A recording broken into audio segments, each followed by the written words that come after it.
নমস্কার বন্ধুরা, আপনারা দেখছেন ভারতের এশান। আপনাদের সঙ্গে রয়েছে আমি অমিত। বন্ধুরা, আপনাদেরকে সকালে আমি একটা ভিডিও পোস্ট করেছিলাম, যে ভিডিওতে আপনাদেরকে দেখিয়েছিলাম যে আওয়ামী লীগ ফেব্রুয়ারি থেকে মানে 1 তারিখ থেকে 18 তারিখ পর্যন্ত তারা যে কার্যকলাপগুলো করবে তার ডিটেলস একটা তারা দিয়ে দিয়েছে। 1 তারিখ থেকে 5 তারিখ পর্যন্ত তারা কি কাজ করবে, 5 তারিখের পর থেকে তারা কোন কোন সমাবেশগুলো করবে, সমস্ত ডিটেলস কিন্তু তারা তাদের লিফলেট বাড়বে, আরো কিছু করবে, সেখানে ডিটেলসে দেওয়া রয়েছে। আজকে এর মধ্যেই আওয়ামী লীগের একজন নেতার সাহসী একটা বক্তব্য আপনাদেরকে শোনাবো। সবাইকে বক্তব্যটা শুনুন, তারপর বক্তব্য শোনার পরে আরো কিছু বিশ্লেষণ করব, আপনাদের সঙ্গে আরো কিছু আলোচনা করব। খুব সাহসী বক্তব্য। এই বর্তমান পরিস্থিতি, যেটা বর্তমানে বাংলাদেশের যা পরিস্থিতি, সেই পরিস্থিতিতে এই ধরনের বক্তৃতা দেওয়া মানে বিরাট একটা ব্যাপার। কারণ আওয়ামী লীগ তো রীতিমতো কোণঠাসা হয়ে পড়ে রয়েছে, চুপ করে রয়েছে। ওই যে একটা কথা আছে না, যে আমরা জানি যে শীতকালে যে সমস্ত পিঁপড়েগুলো রয়েছে তারা কিন্তু গর্ত থেকে বাইরে বেরোয় না, তারা সারা বছর নিয়ে গিয়ে খাদ্য ওই ভিতরে জোগাড় করে রাখে, আর শীতকালে সেইগুলো খেয়ে বেঁচে থাকে। তারা বাইরে কিন্তু আসতে চায় না, কারণ বাইরে প্রচন্ড শীত পড়ে, যে কারণে তারা আসতে চায় না। আওয়ামী লীগের অবস্থাও ঠিক এইরকম ছিল, যে আগস্টের 5 তারিখ থেকে যে ঝামেলাটা শুরু করেছিল, সেই ঝামেলা শুরু করার পর ওরা তো একটা অভ্যুত্থান করেই নিয়েছে। এবার 5 তারিখ থেকে স্টিল এই যে ফেব্রুয়ারির 1 তারিখের আগে পর্যন্ত তারা কিন্তু একটা কথাও বলেনি, তারা চুপ করে রয়েছিল। হঠাৎ করে জানুয়ারির ঠিক 20 তারিখের পর থেকে এমন একটা পৃথিবীতে, মানে আমাদের বিশ্ব ব্রহ্মাণ্ডে এমন একটা কিছু ঘটে গেল যে আওয়ামী লীগ তাদের সুর চড়া করতে শুরু করলো। তারা এখন নাকি বাংলাদেশের সমাবেশ করবে, বিভিন্ন জায়গায় বিক্ষোভ করবে, বিভিন্ন জায়গায় ধর্মঘট করবে, এসবগুলো করবে। তারা নিজেদের যে ভেরিফাইড ফেসবুক পেজ, সেখানে তারা আপলোড করছে। আজকে এই যে বক্তৃতা, এটা আপনারা শুনুন, ভালো লাগবে। কারণ আওয়ামী লীগের এই যে 6-7 মাস পর এমন কোন বক্তৃতা আমরা শুনতে পেলাম। আমরা এর আগে শেখ হাসিনার মুখ থেকে অনেক কিছু শুনেছি, যেটা ভারতে বসে বসে তিনি বলেছেন, কিন্তু এই ব্যক্তি শেখ হাসিনা নন, ইনি অন্য কেউ। অবশ্যই ভিডিওটা দেখুন, দেখার পর তারপর আমরা আরো কিছু আলোচনা করব। তো চলুন আগে প্রতিবেদনটা দেখে আসি, দেখি কি বলছে, আগে সেইটা একটু শুনে আসি। মুক্তিযুদ্ধ বিরোধী, স্বাধীনতা বিরোধী একটি চক্র ডক্টর ইউনূসের নেতৃত্বে। প্রিয় দর্শক, আসসালামু আলাইকুম। আপনারা যেখান থেকে দেখছেন প্রত্যেককে শুভেচ্ছা অভিনন্দন। দর্শক, আপনারা দেখছেন ইউটিউব চ্যানেল খবর টিভি। প্রিয় দর্শক, এই চ্যানেলে যত আওয়ামী লীগের নেতাকর্মীরা রয়েছেন বা আওয়ামী লীগের সমর্থনকারী রয়েছেন, প্রত্যেককে অনুরোধ করব এই ভিডিওটি আপনারা ছড়িয়ে দিন। কারণ হচ্ছে এই ভিডিওটি আওয়ামী লীগের জন্য অত্যন্ত গুরুত্বপূর্ণ। কারণ এই ভিডিওতে কিছু ইনফরমেশন, কিছু তথ্য দিয়ে যে বক্তব্যটি দিয়েছেন আওয়ামী লীগের একজন আইনজীবী এবং একজন বিশিষ্ট নেতা, তিনি আওয়ামী লীগ সরকারের পতনের পেছনে যে সমস্ত তথ্যগুলো ছিল, যে সমস্ত রহস্য ছিল, সেগুলো তিনি তুলে ধরেছেন। যেই ঘটনাগুলো সাধারণ মানুষ সবাই জানা উচিত।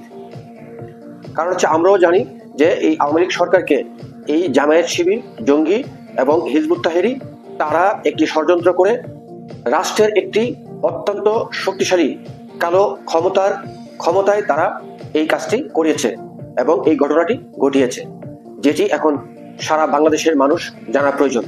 এছাড়া আওয়ামী লীগের নেতাকর্মীরাও জানা উচিত যে আসলে আওয়ামী লীগ কতটুকু অপরাধ করেছিল, কতটুকু অপরাধ করেননি। ফলে আমি আবার অনুরোধ করব যে আপনারা এই ভিডিওটি সবার মাঝে আপনারা ছড়িয়ে দেন।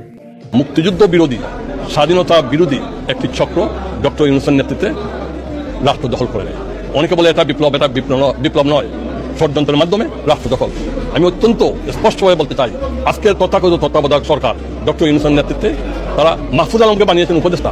মাহফুজ আলম হলেন একজন হিজবুত তাহরিরের খেদার, মুক্তিযুদ্ধ বিরোধী, যাকে এই দেশের সরকার হিজবুত তাহরিরকে ব্যান করেছে, বাংলাদেশে ব্যান করেছে, অন্যান্য দেশেও ব্যান করেছে।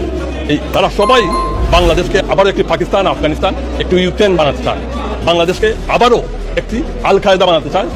আজকে বাংলাদেশের পুলিশের কোনো আইন শৃঙ্খলা নেই, যেভাবে পারে সেভাবে বাড়ি দখল করছে, জ্বালাও পোড়াও করছে, মানুষের বিরুদ্ধে মিথ্যা মামলা দিচ্ছে, হত্যা মামলা দিচ্ছে। এবং এইটা আপনাদেরকে অত্যন্ত সুন্দরভাবে বলতে চাই, অনেকে সেদিন প্রশ্ন করতেন যে প্রেসের স্বাধীনতা, সাংবাদিকদের স্বাধীনতা। আজকের যেই 3000 নিউ ইয়র্ক টাইমসের সূত্র মতে 3652 জন হিন্দু সম্প্রদায়ের এথনিক মাইনরিটিকে হত্যা করা হয়েছে। কই আপনারা তো একটি কথাও বলছেন না। আজকের বাংলাদেশ আওয়ামী লীগের হাজার হাজার নেতা কর্মীদেরকে হত্যা করা হচ্ছে। আমরা মাননীয় এমপি লর্ডের এবং ইউএনের কাছে, আমরা এমনিস্টি ইন্টারন্যাশনালের কাছে আমরা লিস্ট দিচ্ছি যে হাজার হাজার আওয়ামী লীগ যুবলীগ ছাত্র নেতাদেরকে হত্যা করা হচ্ছে। কই এমনিস্টি ইন্টারন্যাশনাল কোনো সাংবাদিক ভাই বা কোনো কেউ তো একটি কথাও বলছেন না। আজকের মন্দির ভাঙচুর করছে, আজকের মুক্তিযুদ্ধ জাদুঘর 32 নম্বরের বাড়ি, সেটা তো আমাদের বাড়ি নয়, সেটা তো এখন বঙ্গবন্ধুর বাড়ি নয়, সেটা তো এখন শেখ হাসিনা শেখ রেহানার বাড়ি নয়। সেই বাড়িটি হলো একটি মুক্তিযুদ্ধ জাদুঘর। সেই বাড়ি থেকে 71-এর মুক্তিযুদ্ধ পরিচালিত হয়েছে। সেই বাড়ি থেকে 7ই মার্চের ভাষণ, বঙ্গবন্ধু সেই বাড়ি থেকে বেরিয়েছে 7ই মার্চের ভাষণ দিয়ে 7.5 কোটি বাঙালিকে ঐক্যবদ্ধ করে মুক্তিযুদ্ধে ঝাঁপিয়ে পড়তে সাহায্য করেছেন। সেই বাড়িটি কি দোষ করেছেন? কি দোষ করেছে আমার জাতীয় সংসদ? জাতীয় সংসদ আওয়ামী লীগের নয়, এটা তো বাংলাদেশের 16 কোটি মানুষের। কি দোষ করেছে গণভবন? কি দোষ করেছে রাষ্ট্রীয় সম্পদ বিধি ভবন? রাষ্ট্রীয় সম্পদকে আপনার জলে পড়ে ছাইহার করেছেন। মেট্রো রেলকে আপনি জ্বালিয়ে দিয়েছেন, আপনি এলিভেটেড এক্সপ্রেসকে আপনি জ্বালিয়ে দিয়েছেন। কি না করেছেন? আপনি 400 থানা লুট করেছেন, থানা তো আমার নয়, এবং 400 থানা লুট করে সেখান থেকে অস্ত্র নিয়ে এসেছেন। দাগি সন্ত্রাসী খুনিদেরকে আপনারা জেল ভেঙে বাইর করে দিয়েছেন। বিশ্বের ইতিহাসে এমন কোনো দিন নাই।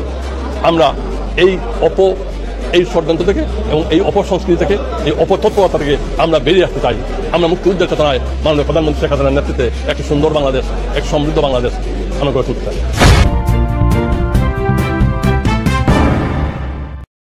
শুনলেন, যথেষ্ট ভালো বলেছে। অ্যাকচুয়ালি আমিও এর মধ্যে কিছু কিছু জায়গায় আপনাদেরকে পয়েন্টগুলো ধরিয়ে দিচ্ছি যে সমন্বয়কদের মধ্যে একজন, আমি এই মুহূর্তে আমার নাম মনে নেই, তিনি কিন্তু একটা কথা বলেছিলেন। কি বলেছিলেন? যত সম্ভব রাফি, তিনি বলেছিলেন যে যদি আমরা সেই সময় মেট্রোতে আগুন না লাগাতাম আর পুলিশ হত্যা না করতাম, তাহলে কি এই গণ অভ্যুত্থান এত তাড়াতাড়ি শেষ হতো, এত তাড়াতাড়ি হতো? আওয়ামী লীগকে কি এত তাড়াতাড়ি দেশ থেকে তাড়ানো যেত? হাসিনাকে কি, ফ্যাসিস্ট সরকার তাকে কি দেশ থেকে তাড়ানো যেত? এটাও কিন্তু সেই সময় তিনি ওপেনলি একদম নিউজে এসে এই কথাটি বলেছিলেন। তিনি এই কথা বলার পর থেকেই কিন্তু সাধারণ মানুষের মন অনেকটা কোথাও না কোথাও একটু ডাইভার্ট হয়েছে। তারপর থেকে সমন্বয়কদের মধ্যে ঝামেলা সৃষ্টি হয়েছে। আমরা দেখেছি যে কিভাবে হিন্দুদের বাড়ির উপর আক্রমণ করা হয়েছে, হিন্দুদের দোকান পাশার লুট করা হয়েছে। আপনারা সকলেই জানেন যে বাংলাদেশে যে সমস্ত হিন্দুরা রয়েছে তাদের ম্যাক্সিমাম রয়েছে কিন্তু বেশ প্রভাবশালী এবং মধ্যবিত্ত পরিবারের। তারা নিম্নবিত্ত খুব কমই রয়েছে, তারা যথেষ্ট মধ্যবিত্ত পরিবার রয়েছে। তাদের হয় ব্যবসা বিজনেস রয়েছে বড় বড়, এবং না হলে পারে তারা বা জমিতে চাষবাস করে তাদের জীবিকা করে, কিন্তু নর্মালি খুবই কম রয়েছে যারা একেবারে নিম্নবিত্ত। কারণ সেই সময় যখন দেশ ভাগ হয় তার আগে কিন্তু যথেষ্ট প্রভাবশালী বাঙালিরা ওইখানে, হিন্দু বাঙালিরা বাংলাদেশে থেকে যায়। এখন তাদের ঘর বাড়ি লুট করা হয়, তাদের বাড়ি থেকে তাদের মেয়ে, তাদের ছেলেকে তুলে নিয়ে এসে রাস্তার মাঝে হত্যা করা হয়, রেপ করা হয়, তাদের মন্দির ভাঙচুর করে দেওয়া হয়, তাদের বাড়ির মধ্যে বোমা ফেলে দেওয়া হয়, তাদেরকে দোকান বাসার যা কিছু সে সমস্ত কিছু লুট করা হয়। আমরা দেখেছি যে থানার মধ্যে লুট করেছে, যিনি বললেন যে কথাটি, থানা লুট করা হয়েছে। থানার মধ্যে থেকে থানার যে গাড়ি, সে গাড়িতে আগুন লাগিয়ে দেওয়া হয়েছে, থানার মধ্যে থেকে অস্ত্রপাতি তুলে নিয়ে চলে গিয়েছে।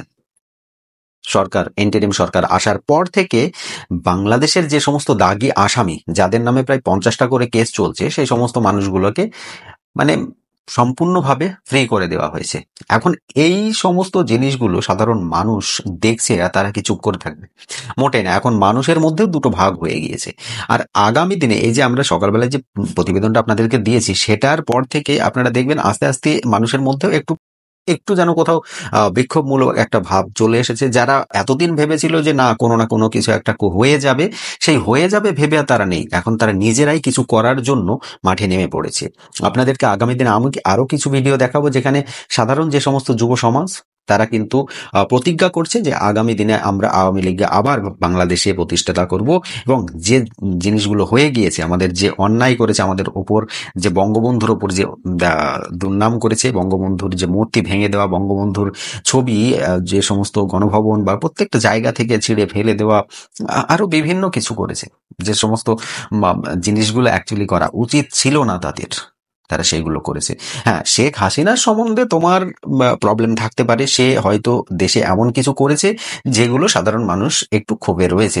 সেই জায়গাতে শেখ হাসিনাকে অনেক কিছুই করা যায়, তারা যেগুলো করেছে সেটা আমি অবশ্যই তাদের সাপোর্ট করতেই পারি। কিন্তু যে বাংলাদেশ তৈরি করলো, যার হাত দিয়ে তৈরি হলো আর কি, এই শেখ মুজিবুর রহমান যদি বাংলাদেশের হয়ে নিজেকে রিপ্রেজেন্ট না করতেন, তাহলে পারে কি আজকে বাংলাদেশ বাংলাদেশের জায়গায় থাকতো? এখানে কি বাংলাদেশ বলে কোনো একটা দেশ থাকতো? আজকে তো এদের বাংলা ভাষা এটা হয়তো এরা ভুলেই যেত, যেমনটা হয়েছে পাকিস্তানে গিয়ে যে বাঙালিরা রয়েছে আর কি, কয়েক লাখ বাঙালি রয়েছে বাংলাদেশ থেকে গিয়ে, তো সেই সময় তারা তো বাংলাই বলতো। আজকে তারা ওখানে গিয়ে কি বলে? তারা তো প্রায় বাংলা ভুলেই গিয়েছে। তাদের বাংলাগুলো শুনলে মনে বলবে যেন তারা হিন্দি বলছে। সেই ইংরেজরা যেমন এসে বাংলা বলতো, সেই রকম বাংলা ওরা বলছে আর কি। তো আমরা দেখছি যে এই বাংলা ভাষাই তারা ভুলে যেত যদি 71-এ এই যুদ্ধটা না হতো, আর যুদ্ধে যদি ভারত সাহায্য না করতো বাংলাদেশি মুক্তিযোদ্ধাদের, তাহলেই কিন্তু সবকিছু আবার সেই আগেকার মতোই দেখতে পেতাম আমরা, যে পাকিস্তানের মতোই রয়েছে। এই পূর্ব পাকিস্তানকে তারা পুরো বুলডোজার চালিয়ে দিয়েছে। তো এইসব জিনিসগুলোই হতো। আর সেই মানুষটাকে, সেই শেখ মুজিবুর রহমান ভাই, যখন বাংলাদেশ এবং পাকিস্তান একটা দেশ ছিল, তখন ইলেকশন জিতলো শেখ মুজিবুর রহমান। তাহলে তার হাত দিয়েই তৈরি হলো বাংলাদেশ। আর এই বাংলাদেশটার যে সমস্ত বর্তমান সমাজ রয়েছে, ছাত্র সমাজ আমরা যাদেরকে বলছি আর কি, বলে এরা নাকি মেধাবী, এরা সেই মানুষটার অস্তিত্বটাকেই নষ্ট করে দিল। কি বলছে যে মুক্তিযোদ্ধা যারা রয়েছে তাদেরকে হ্যারাসমেন্ট করা হচ্ছে, তাদেরকে অপমান করা হচ্ছে, তাদেরকে টেনে হিস্ট্রে বের করে দেওয়া হচ্ছে। এগুলো কি? এগুলো কি? এগুলো কি আসলেও মেনে নেওয়ার যোগ্য? আমরা ভারত থেকে মেনে নিতে পারছি না, তাহলে কিছু পাকিস্তানিরাও এগুলো মানতে পারছে না, আর তাহলে বাংলাদেশের যে সমস্ত মানুষ রয়েছে তারা কি করে মানবে? যাই হোক, আগামী দিনে বেশ বড় কিছু হতে চলেছে। এমন কিছু ধামাকা বাংলাদেশে হবে যেটা হয়তো পারমাণু বোমার চাইতেও বড় ধামাকা। আমরা বুঝতে পারছি আগামী দিনে বাংলাদেশের মধ্যে বড় কিছু ঘটতে চলেছে। তো চলুন, আজকে এই প্রতিবেদনটা আপনারা দেখলেন, অবশ্যই কমেন্ট করবেন যে ইনি যে কথাগুলো বললেন সেগুলো সঠিক না বেঠিক। আর আমার ভিডিওটি যদি আপনাদের ভালো লেগে থাকে, অবশ্যই লাইক করে আর সকলের কাছে শেয়ার করে দেবেন। আপনার একটি লাইক আমাকে অনেক বেশি মোটিভেট করে নতুন নতুন টপিক নিয়ে ভিডিও বানানোর জন্য। আমার চ্যানেলটিকে সাবস্ক্রাইব করুন, পাশে থাকা বেল আইকনটি বাজিয়ে দিন। দেখুন, চ্যানেল সাবস্ক্রাইব না করলে আমার আপনার সঙ্গে বন্ডিংটা কি করে হবে? আপনারা যারা এখনো পর্যন্ত আমাকে দেখছেন, মাঝে মাঝে ফলো করেন, অথচ আমার চ্যানেলটি সাবস্ক্রাইব করেননি, প্লিজ আমার চ্যানেলটিকে সাবস্ক্রাইব করুন এবং পাশে থাকা বেল আইকনটিও বাজিয়ে দিন। আমি কোনো ভিডিও আপলোড করলে আপনার কাছে একটা নোটিফিকেশন যাবে। বেল আইকন যদি বাজানো থাকে, আর না থাকলে নোটিফিকেশনটি যাবে না।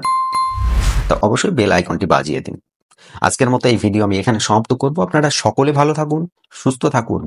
আগামী দিনে ফেব্রুয়ারিতে কি ঘটবে সেগুলোর জন্য আমার চ্যানেলে নজর রাখুন। ধন্যবাদ।